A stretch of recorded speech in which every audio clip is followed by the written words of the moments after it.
नमस्कार, स्वागत है आप सबका हमारी इस वीडियो में। तो इस वीडियो में हम बात करेंगे बीएससी तृतीय वर्ष के लिए मोस्ट इम्पोर्टेंट क्वेश्चन सब्जेक्ट की अगर हम बात करें तो केमिस्ट्री। तो केमिस्ट्री विषय में कौन-कौन से ऐसे क्वेश्चन हैं जो बहुत ही इम्पोर्टेंट है और आपके एग्जाम में इसमें से बहुत से क्वेश्चन जो है आपको देखने को मिलेगा। तो इस सब के हम बारे में बात करेंगे और इसको हम जो यूनिट वाइज़ देखेंगे। जैसे हर यूनिट में कितने जो है क्वेश्चन हैं, दोनों पेपर का प्रथम प्रश्न पत्र और द्वितीय प्रश्न पत्र। तो हर यूनिट में 7 से 9, 10 इस टाइप का क्वेश्चन भी है और थोड़ा ज़्यादा क्वेश्चन पढ़ना पड़ेगा। कारण ये भी है कि ज़्यादा क्वेश्चन आपको देखना पड़ेगा। तो हर यूनिट जैसे अगर हम बात करें यूनिट फर्स्ट है तो यूनिट फर्स्ट में ए पार्ट है, बी और सी, इस तरह से 2 से 3 अलग-अलग पार्ट है। और हर पार्ट में जो है 3 से 4 इम्पोर्टेंट क्वेश्चन है। तो हर से 3-3 क्वेश्चन भी अगर ले रहे हैं तो भी 9 क्वेश्चन जो है बन जा रहा है, ये जो कि बहुत महत्वपूर्ण है। इसलिए थोड़ा सा ज़्यादा आपको पढ़ना पड़ेगा।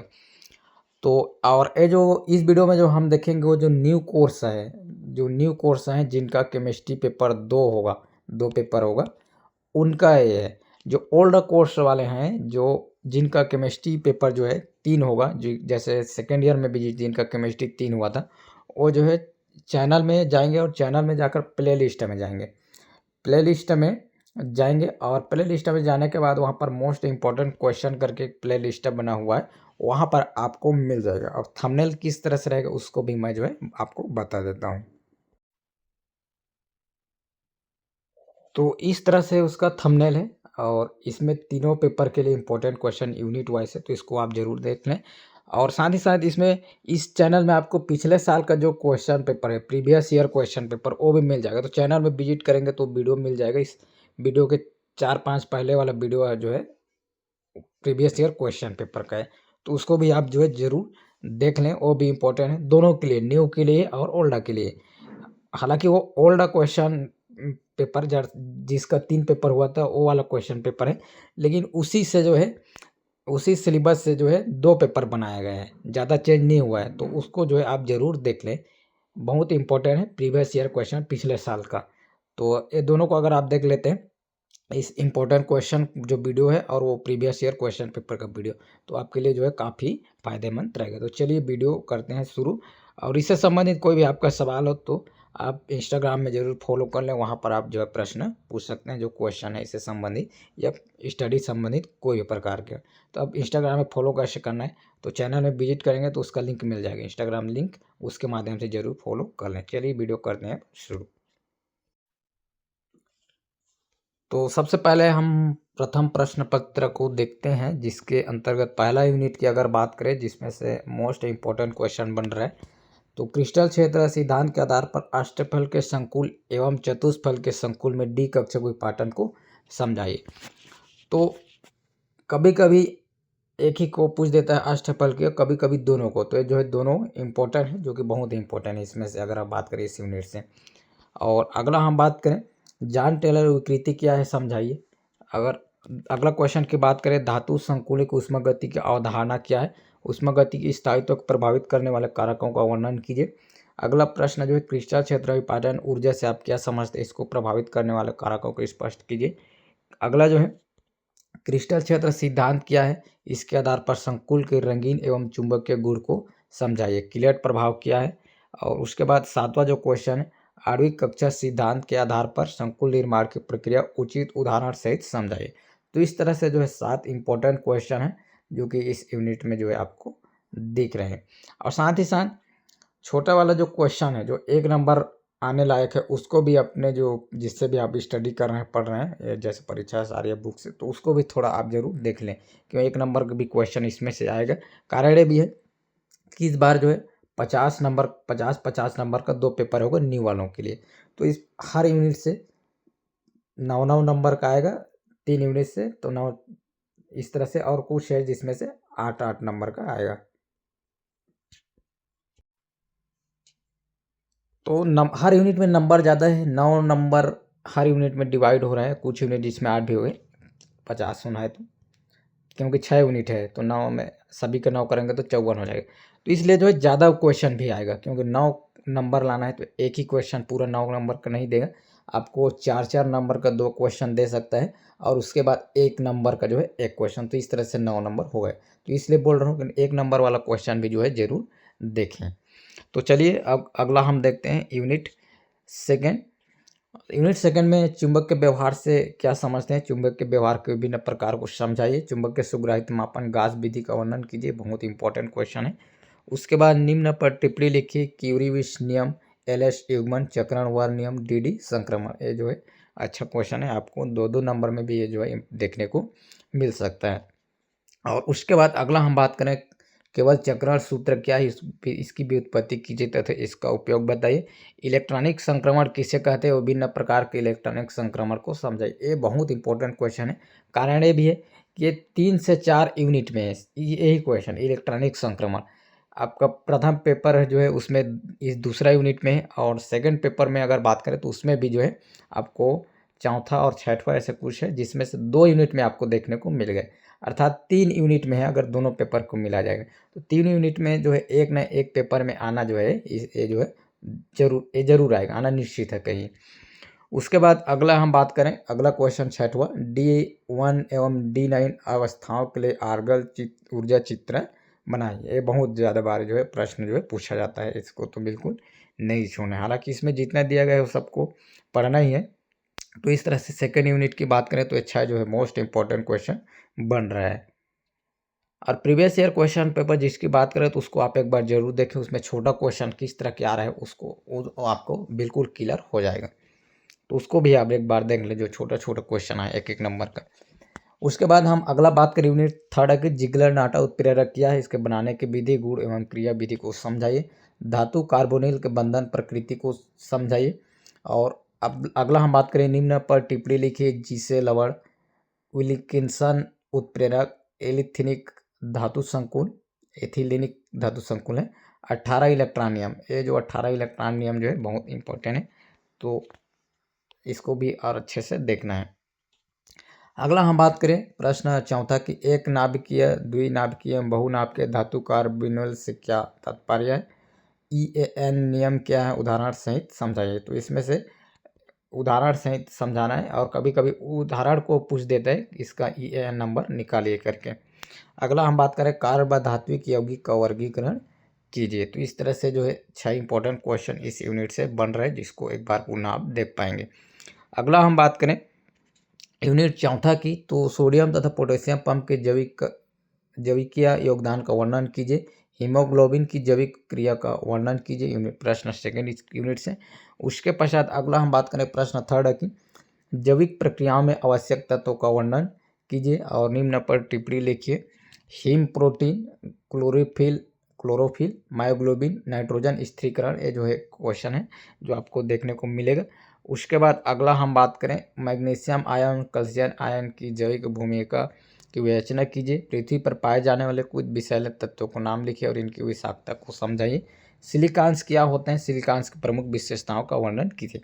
तो इस यूनिट में, यूनिट चौथा है, इसमें आपको थोड़ा ज़्यादा क्वेश्चन पड़ेगा, कारण वही है इसमें 3 अलग अलग पार्ट हैं, तो हर पार्ट से आपको 3 से 4 इंपॉर्टेंट क्वेश्चन देखने को मिलेगा। ऐसे क्वेश्चन है जो आ ही सकता है, एक भी कोई आपको छोड़ना नहीं है, इसलिए इस यूनिट में थोड़ा ज़्यादा क्वेश्चन आपको देखने पड़ेगा। उसके बाद अगला हम बात करें यूनिट 5 की, तो आवृत्ति, तरंग दैर्घ्य एवं तरंग संख्या को परिभाषित कीजिए। आपको 1 या 2 नंबर में वाला क्वेश्चन जो है आपको देखने को मिल सकता है। अगला हम बात करें निम्न पर टिप्पणी लिखिए, जिसके अंतर्गत बॉर्न, ओपेनहाइमर सन्निकटन और फ्रैंक कंडान सिद्धांत क्या है, और उसके बाद बैंड स्पेक्ट्रम। अगला हम बात करें प्रकाश रसायन के नियम पर टिप्पणी लिखिए। और अगला हम बात करें H2Cl2, H2Br2, H2I2 प्रकाश रासायनिक अभिक्रिया को समझाइए। तो कभी कभी ये तीनों को पूछ देते हैं, कभी कभी एक एक करके भी पूछ सकता है, अलग अलग में जो क्वेश्चन दे देता है H2I2 करके। अगला हम बात करें प्रकाश शोषण के लिए लैम्बर्ट बेयर नियम के व्यंजक को व्युत्पन्न कीजिए। तो ये भी जो है 2 यूनिट में है, एक तो पहला पेपर में है और एक जो है सेकंड पेपर के लास्ट यूनिट में है, ये भी है। तो ये भी जो है बहुत इंपॉर्टेंट है, और ये तो लैम्बर्ट बेयर नियम जो है बहुत ही इंपॉर्टेंट है, इसको तो बिल्कुल अच्छे से देखना है। उसके बाद अगला जो प्रश्न है किसी अणु के उत्तेजित अवस्था में घटित होने वाले विभिन्न प्रक्रमों को जेबलॉन्स्की आरेख द्वारा किस प्रकार से दर्शाया जाता है। बहुत इंपॉर्टेंट क्वेश्चन हर 1-2 साल के गैप में जो है आते रहता है, तो बहुत इंपॉर्टेंट रिपीटेड क्वेश्चन है। और उसके बाद अगला हम बात करें यूनिट 6वां के, तो HCl व CO घूर्णन वर्णक्रम देते हैं, जबकि N2 है और Cl2 नहीं है। ठीक है, तो N2 और Cl2 है, तो नहीं क्यों बताना है इसको। उसके बाद टिप्पणी लिखिए, रमन स्पेक्ट्रा के अनुप्रयोग, घूर्णन स्पेक्ट्रोमिति है के वर्ण नियम, स्पेक्ट्रोमिति है ना, इसको देख लेंगे। उसके बाद अगला है बल नियतांक क्या है, इसके निर्धारण की विधि का वर्णन कीजिए, तनन एवं बंकन कंपन को समझाइए। तो ये भी जो है 2 से 3 यूनिट में आपको देखने को मिलेगा, तनन एवं बंकन कंपन। और उसके बाद फिंगर प्रिंटिंग को समझाइए, IR के अनुप्रयोग के अंतर्गत आता है, तो कभी कभी अलग से इसको पूछ देता है, कभी कई IR के कोई 3-4 अनुप्रयोग को लिखे, इस टाइप के भी क्वेश्चन पूछ देता है। द्विपरमाणु अणु के विशुद्ध घूर्णन रमन स्पेक्ट्रा का वर्णन कीजिए, रमन प्रभाव क्या है, स्टोक तथा प्रति स्टोक रेखाओं की विवेचना कीजिए। तो इस तरह से 7 इंपॉर्टेंट क्वेश्चन आपको यहाँ पर इस यूनिट से देखने को मिल रहा है। उसके बाद अगला हम बात करें दूसरा प्रश्न पत्र, जिसके अंतर्गत यूनिट पहला की अगर बात करें तो इसमें थायोफिन, पिरोल एवं पिरिडिन के संरचना सूत्र लिखिए।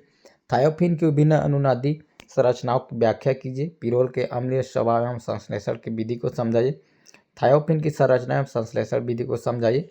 और उसके बाद निम्न पर टिप्पणी लिखिए, इंडोल, क्यूनोलिन, आइसोक्यूनोलिन, स्क्रैप संश्लेषण, पालनार संश्लेषण। तो ये बहुत इंपॉर्टेंट इसमें से जो है हर साल इसमें से कोई ना कोई क्वेश्चन आपको देखने को मिलता है। एक साल ये आ रहा है तो दूसरे साल इस टाइप का क्वेश्चन इसमें से आता है, ये वाला। पिरिडिन एवं पायरोल की तुलना कीजिए और फ्यूरेन बनाने की विधि व उसके एरोमेटिक लक्षण एवं गुण को समझाइए। तो ये 7 क्वेश्चन है आपका। अगला हम बात करें यूनिट 2 की, तो निम्न पर टिप्पणी लिखिए, क्लियानी संश्लेषण, एपीमर तथा एनोमर, DNA एवं RNA, ग्लूकोज की पायरोनस संरचना, बहुत इंपॉर्टेंट क्वेश्चन है, तो ये जो है आपको देखने को मिलेगा। प्रोटीन का वर्गीकरण, और उसके बाद प्रोटीन की विभिन्न संरचना, परिवर्ती ध्रुवण घूर्णन क्या है, संक्षेप में समझाइए। प्रोटीन की संरचना का विस्तृत वर्णन कीजिए। और न्यूक्लियोसाइड किसे कहते हैं, प्यूरिन युक्त एक न्यूक्लियोसाइड का नाम संरचना सूत्र सहित दीजिए। और उसके बाद अगला हम बात करें यूनिट 3 में इस पेपर से, तो वुडवर्ड फाइजर नियम को उदाहरण है ना, उदाहरण सहित समझाइए। प्रिंटिंग करते टाइम जो है इसमें उदाहरण हुआ है, तो इसको उदाहरण है। वुडवर्ड फाइजर नियम जो है हर साल आता है अलग अलग उदाहरण लेकर, तो इसको आप अच्छे से देखना है। उसके बाद IR स्पेक्ट्रोस्कोपी के प्रमुख अनुप्रयोग बताइए, जैसे ऊपर भी बताया था फिंगर प्रिंटिंग के अंतर्गत इसके अंतर्गत वो आता है, तो कभी उसको वाला पूछ देता है, कभी ये वाला, तो इसको आप अच्छे से देखना, एक क्वेश्चन इसमें से आ ही सकता है। उसके बाद निम्न शब्द को समझाइए, क्रोमोफर, ऑक्सोक्रोम, वर्णोत्कर्षी विस्थापन, अतिवर्णक, अधोवर्णक प्रभाव, तो इसमें से भी ज़्यादातर हर साल पूछता है। हुक का नियम एवं ओरान नियम का वर्णन करना है। पराबैंगनी स्पेक्ट्रोस्कोपी के अनुप्रयोग लिखिए। तो ये आपका इंपॉर्टेंट क्वेश्चन आपको इस यूनिट से देखने को मिलेगा। उसके बाद अगला हम बात करें यूनिट 4 की, तो तुल्य तथा अतुल्य प्रोटॉन क्या है, किसी सैंपल से प्राप्त सिग्नल की संख्या उदाहरण देकर समझाइए। NMR में TMS को संदर्भ में यौगिक के रूप में उपयोग किया जाता है, क्यों किया जाता है, इसको आपको बताना है। और उसके बाद युग्मन स्थिरांक, केमिकल शिफ्ट सिग्नल को पाटन एवं स्पिन युग्मन, मैग्लाप्टी पुनर्विन्यास, तो ये जो है आपको टिप्पणी लिखने को क्वेश्चन जो कि आप यहाँ पर देख सकते हैं, तो ये बहुत इंपॉर्टेंट क्वेश्चन है इसमें से बन रहा है। उसके बाद अगला हम बात करें प्रोटॉन चुंबक के अनुनाद को समझाइए। C13 NMR स्पेक्ट्रोस्कोपी पर जो है निबंध लिखिए। तो इस तरह से जो है 5 इंपॉर्टेंट क्वेश्चन यहाँ पर चौथा यूनिट में बन रहे हैं। उसके बाद अगला हम बात करें यूनिट 5 की, तो प्रकाश विद्युत प्रभाव क्या है, इसके नियम लिखिए तथा प्रकाश विद्युत प्रभाव समीकरण व्युत्पन्न कीजिए। डी ब्रॉगली समीकरण को समझाइए और काप्टन प्रभाव को स्पष्ट कीजिए। एक हुई में बॉक्स में गतिशील कण की ऊर्जा के लिए समीकरण व्युत्पन्न कीजिए। अगला हम बात करें निम्न पर टिप्पणी लिखिए, क्वांटम यांत्रिकी के अभिगृहित हाइजेनबर्ग सिद्धांत, त्रिज्यीय फलन एवं कोणीय फलन, श्रोडिंगर तरंग समीकरण व्युत्पन्न कीजिए तथा इसका भौतिक महत्व को भी यहाँ पर समझाना है। अगला हम बात करें यूनिट 6वां की, तो संकरण एवं इसके प्रकार को उदाहरण से समझाइए। तो ये बहुत इंपॉर्टेंट क्वेश्चन, कभी कभी उदाहरण को दे देता है कि ये कौन सा संकरण है और उसका डायग्राम भी बनाइए, इस टाइप का जो क्वेश्चन भी आपको दे देगा। तो दोनों तरह से आपको इसको देखना है। तो हर प्रकार के संकरण में जितने भी इसका SP, SP2, SP3, SP3, D2 ये सब, तो हर का आपको 1 से 2 एग्जाम्पल भी देखना है और उसका टाइप भी आपको याद रखना है। उसके बाद SP एवं SP2 संकरण के निर्माण में भाग लेने वाले आणविक कक्षा के गुणांकों की गणना कीजिए और परमाणुविक कक्षा को रेखीय संयोजन विधि से हाइड्रोजन अणु आयन का बनना समझाइए। उसके बाद आणविक कक्षा सिद्धांत की सहायता से N2 एवं O2 अणु की संरचना। तो ये बहुत अच्छा क्वेश्चन है, इसको भी आप अच्छे से देख लेंगे। हालांकि इसमें जितना दिया गया सबको देखना है। अगला हम बात करें तरंग फलन से ऊर्जा स्तरों का परिकलन आप कैसे करेंगे। हकल का आणविक कक्षा सिद्धांत के द्वारा एथीन अणु के निर्माण को समझाइए। तो ये बहुत इंपॉर्टेंट क्वेश्चन भी बन रहा है। इसमें से कभी प्रोपीन अणु का देता है, कभी एथीन, कभी एथिलीन। तो इस तरह से जो है हकल का अणु सिद्धांत नियम जो देते रहता है, बस उसका एग्जाम्पल जो देना है वो बस चेंज करते रहता है। पिछले साल समदा प्रोपीन का दिया था, इस साल एथीन या एथिलीन का दे सकते हो। तो इस तरह से जो इंपॉर्टेंट क्वेश्चन इसमें से बन रहे हैं। तो इस तरह से जो है दोनों पेपर का 6-6 यूनिट है, जिसमें से आपको 6, 7, 8 इस तरह के क्वेश्चन जो कि मोस्ट इंपॉर्टेंट क्वेश्चन देखने को मिलेगा। तो इस तरह से वीडियो रहा। वीडियो अच्छा लगा तो लाइक जरूर कर देंगे, शेयर कर देंगे। चैनल सब्सक्राइब नहीं किए होंगे तो सब्सक्राइब जरूर कर दें, ताकि इस तरह की जानकारी आप तक पहुँचते रहे। फिलहाल इस वीडियो में इतना ही। वीडियो पूरा देखने के लिए बहुत बहुत धन्यवाद।